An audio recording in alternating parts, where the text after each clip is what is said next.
Hey everybody, and today we are filming my February wrap-up. This is the final wrap-up that I have to catch up to, like the rest of them are already filmed, so I'm very excited to finally be caught up on all of this and to have this whole delay project behind me.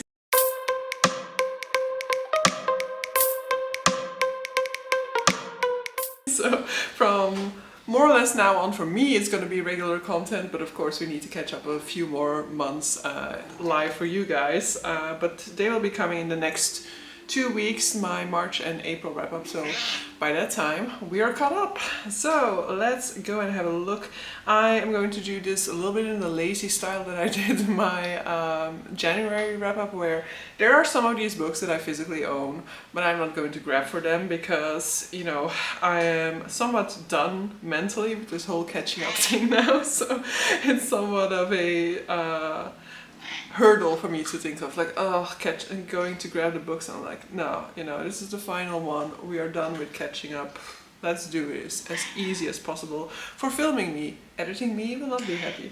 So let's go. In the month of February I read 8 books, and let's just go through them. I don't think I was doing any sort of readathon in February, so I don't think I need to be mentioning anything like that.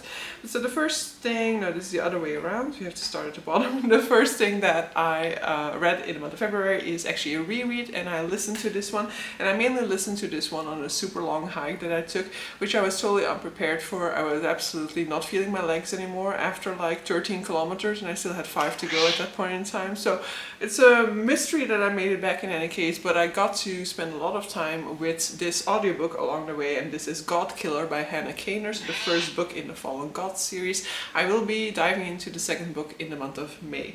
So God Killer is a book in which we are following a God Killer, shocker, I know. She's a girl who, when she was young, her entire family was basically sacrificed to this god, because in this world, gods basically grow in power the more they are worshipped, and they can get to these extreme levels where people are sacrificing other people in order to kind of appease their god and get the rewards that the gods can give to them. And so her job from that point onwards is to go out into the world fighting these gods, preventing them from becoming that powerful. Along the way she meets up with this young girl who's basically being pursued for reasons unknown, and a guy who used to be part of, like, he used to be like the right hand man to the current king. However, he kind of stepped away from that life, but he's being brought back as a courtesy to the current king. There's a lot of banter in this series, which I really enjoy. There's a lot of disability representation as well. The main character is somebody who has lost a leg during that sacrifice that her family had to go through, but there are also other characters that we're following with disabilities.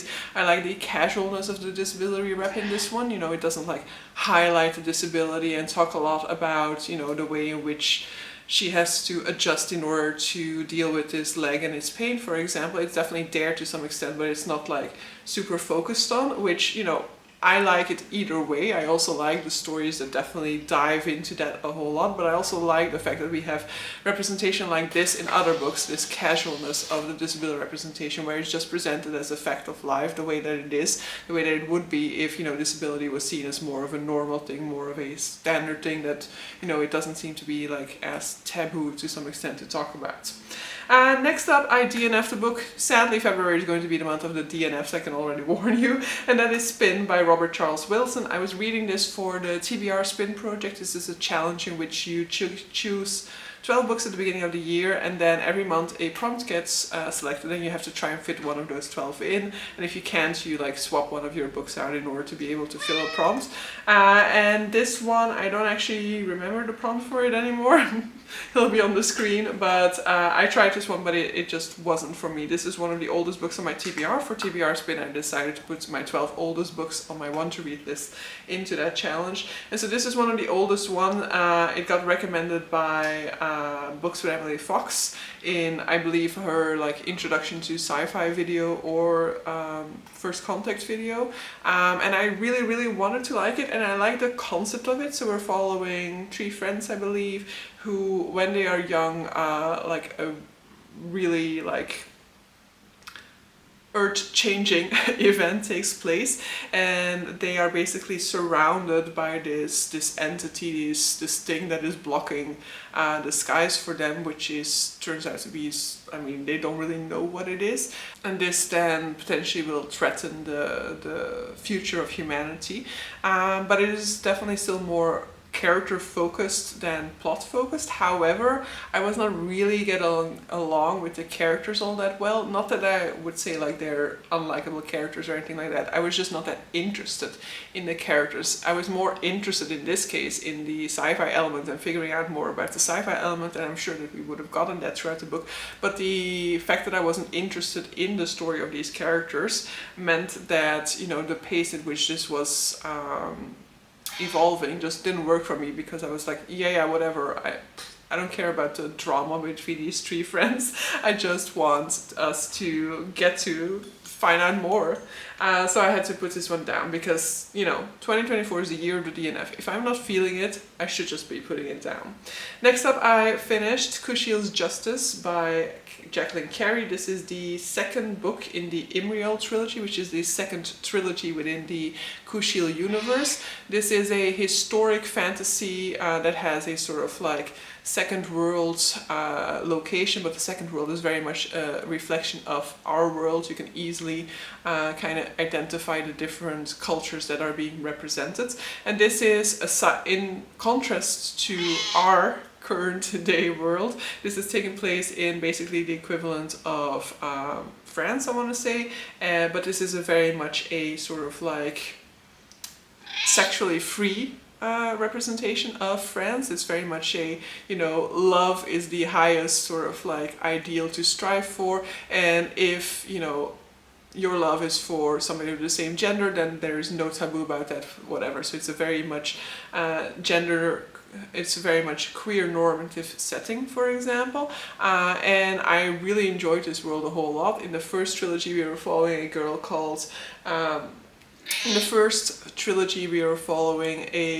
Phaedra, who is basically brought up to be a courtesan. However, she is then sold to a guy who basically trains her to be somewhat of a spy, and so both of those strengths she will be using then later on, and she will have to use in a sort of twist that endangers the empire.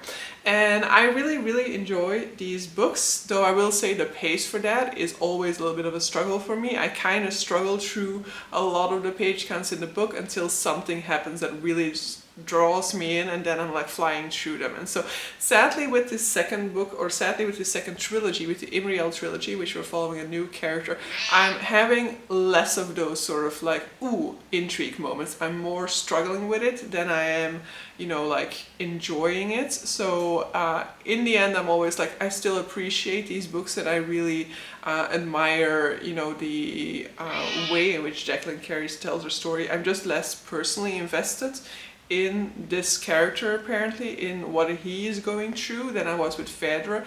And so, you know, it's taking more out of me to read them, which is why I also still haven't picked up the third book in this trilogy, which I absolutely should be doing, Kushiel's Mercy. But so from a 3-star we go to a 5-star. This is King's Dark Tidings 5, Dragons and Demons. I always say dungeons. I always want to say Dungeons and Dragons because it's a play on that, of course. And then I remember, no, the second part is Demons, but I always forget that the first one is still Dragons. So yeah, Dragons and Demons is the 5th book in King's Dark Tidings. Obviously I cannot really speak to the plot of this 5th book, but King's Dark Tidings is a series in which we're following this young boy who was taken out of his home in order to be trained to be the perfect assassin. He was put through a ruthless regimen when he was a young boy, and this kind of marks him for life because he has never really been taught how to be a person. He has only been taught how to be an assassin, how to play a role. He's never been taught how to be himself. He's never been taught to develop a personality, and when through circumstances he makes it out into the world without any sort of guiding person accompanying him, we definitely see his struggles in that, especially in establishing relationships with people, as he is really foreign to the concept of friendship and to the reality of friendship and love and all of those emotions. He definitely we will see that he feels them, but he doesn't understand him and he doesn't know how to identify them neither. Reskin is a character I deeply love. He is this sort of like Renaissance man who can do everything he sets his mind to. However, that's his one flaw then, being the interpersonal stuff. But in this book, the 5th book actually, we also see that he is not, you know, top dog as he has been up until this point. Finally, we get some antagonists, potentially, who are actually potentially overshadowing him. And then we move on to another DNF. I said this one is going to be a roller coaster. We have very much, we have some highs, but we definitely have some lows. So this is a very, very sad low for me because I really wanted to love this book. This is a book that has been on my radar for 2 years. It finally came out. I was so excited for it. And then I DNF'd it. And that is Red Side by Meredith Mooring. This is a sci-fi, and it is a sort of like gruesome sci-fi. I would definitely say that there are a lot of gruesome elements to this, which I wasn't actually expecting all that much. What I went into this knowing was that this was going to be a sci-fi set in space with a blind nun as the protagonist, and you know, the disability representation is there. It's definitely somewhat casual in the sense that it's definitely not highlighted. However, where I like this casualness in Godkiller, in this book I kind of lacked a representation for it. It was just like there and almost never spoken about, and didn't really come into play within the plots in the parts that I've read, of course, because I did DNF it somewhat early on. But mainly I was just really not vibing it. It is very, very plot focused. I enjoy my stories more when they are character focused, and so I didn't find them to be satisfying the focus in the story that I would have liked to see in it, which, yeah, you know, I'm a fickle thing, clearly, because earlier on I said for about a character-focused book that I wanted it to be more plot-focused. This plot-focused book, I want it to be more character-focused, but that's just it, so I'm sorry, I cannot help that. But so, yeah, this one just didn't work for me. I didn't find myself interested all that much in what plot-wise was going on, and with it being a plot-based book, that just didn't work for me. So basically I think the conclusion here is then that I don't mind plot-based or character-focused, I just need to care about whichever focus you're putting. In the character-focused book that I DNF'd earlier on, I DNF'd because I didn't care about what the character story was. In this plot-based book, I DNF'd because I didn't care about the plots that was going on. I wanted more about the characters. So yeah, take of that what you want to take out of that. But so yeah, huge disappointment. I was really expecting for this to potentially become a 5-star. Another disappointment is The Salt Path by Rainer Wynn, which I also read for TBR Spin. So maybe the other one was like my January TBR Spin book then. I'll have to look into that. But so The Salt Path was for the prompts to read a book that, you know, like is perfect to read outdoors or something like that, or like perfect to read in the sunshine. I was physically in the sunshine when reading this because I was on my holiday in Gran Canaria. I will say that it doesn't necessarily make you feel like reading in the sunshine because it is set in the UK, which isn't the most sunny of places. And you know, while there were some good days in the book, I think in terms of weather, I think the majority were some bad days. But this is a book in which we're looking at this couple who has basically been dislocated from their home. They have lost a trial, and you know, they have to basically sell the house in order to pay the you know, the money that they have been sentenced to pay out, and so they are basically homeless at that point in time. And so the husband has also just been diagnosed with a life-threatening illness, or like at least a illness that threatens his life. How do you call that? His level of independence and yeah, how do you call that? Basically meaning that it has a huge impact on his life and the way that he is able to go about his everyday living.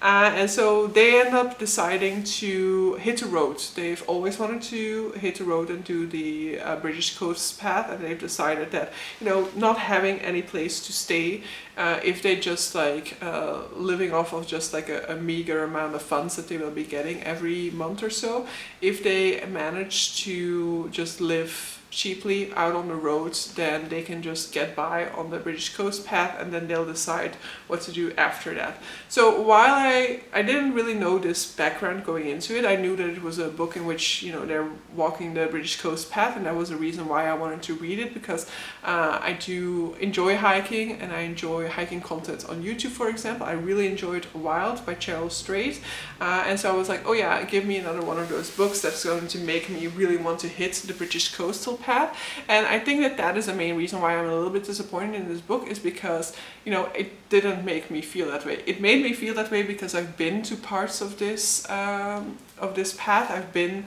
to Cornwall, for example. Cornwall is one of my favorite places I've been. Definitely one of my favorite places in the UK, but definitely one of my favorite places in the past sort of decade or so. I really enjoyed our time there, and so I did want to go back just because of being able to reimagine the setting when reading this book. But it wasn't a book that like, kind of like emphasizes the highs of doing a path like this. It was mainly focused on the lows and the challenges and the difficulties that they had to go through, and obviously it was also going to focus a lot on the reality of being homeless, and that obviously had a huge impact on their experience on the path as well, because it isn't like they were just taking a nice leisurely vacation walking the path. It was very much a deal of them not knowing what was lying ahead, them not knowing what was going to be happening in their future, them not knowing, you know, where they were going to go after the path. So while it became a much more profound book than I had anticipated it being going into it, the things that I was looking for within this book were not really there, and that thus it's, you know, didn't fulfill my expectations for it, and was maybe a book that's I could have enjoyed more going into it, knowing that that was what a book was. And then the final thing that I consumed in the month of February is After the Dragons by Cynthia Zhang, which is another reread.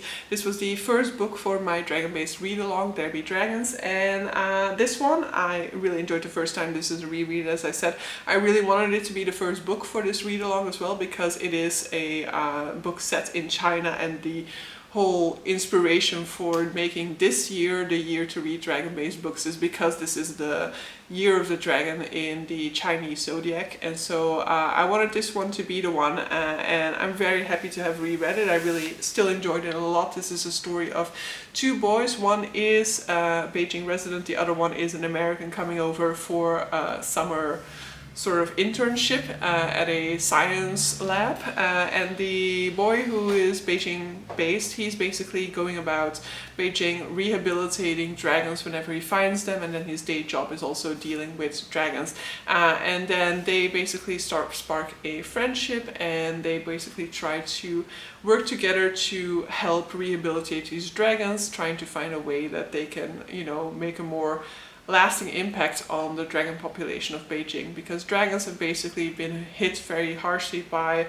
a sort of like climatic change. The population in general has actually been hit by climate change, because there is definitely a sickness going around, but dragons over the ages have definitely been dwindling in size, and now they're basically these pet creatures that are being used in sort of like bad capitalist marketing schemes, where people are buying these dragons and then figuring out that, you know, they don't actually like owning a dragon and abandoning them on the streets, and so these abandoned dragons are the ones that this boy is going to be trying to find a new house for, a new home for, or rehabilitating if they've been injured in the process. Yeah, and I really enjoyed this one. I enjoyed a lot of its commentary, and I definitely enjoyed a lot of the representation that is in here. There's queer representation in here, there's disability representation in here, specifically for incurable illnesses and a way to deal with that, both as being somebody with an incurable both being somebody with an illness like that and being somebody around somebody with an illness like that and how to deal with that. I really enjoyed this book a whole ton, and I wish more people would read it because I think it's absolutely worthwhile. There's a novella, it's really relatively short. So yeah, that was my February month. I don't remember the amount of books that I ended up with, but editing me will figure that out. And I'm happy to say that that is most likely going to be the last time that I have to say that, because normally from now on in my wrap-ups I should know the amount of books left on my TBR and stuff like that, because I should be filming them in the moment. But so yeah, but yeah, final time for a future Cleo to sign off on content that is actually overdue by a few months. Not really, because I still need to film my anticipated releases video and some other sort of like beginning of the new year content, so never mind. But so yeah, with this I'm gonna end this video. I hope you guys enjoyed it and see you guys for the next one. Bye!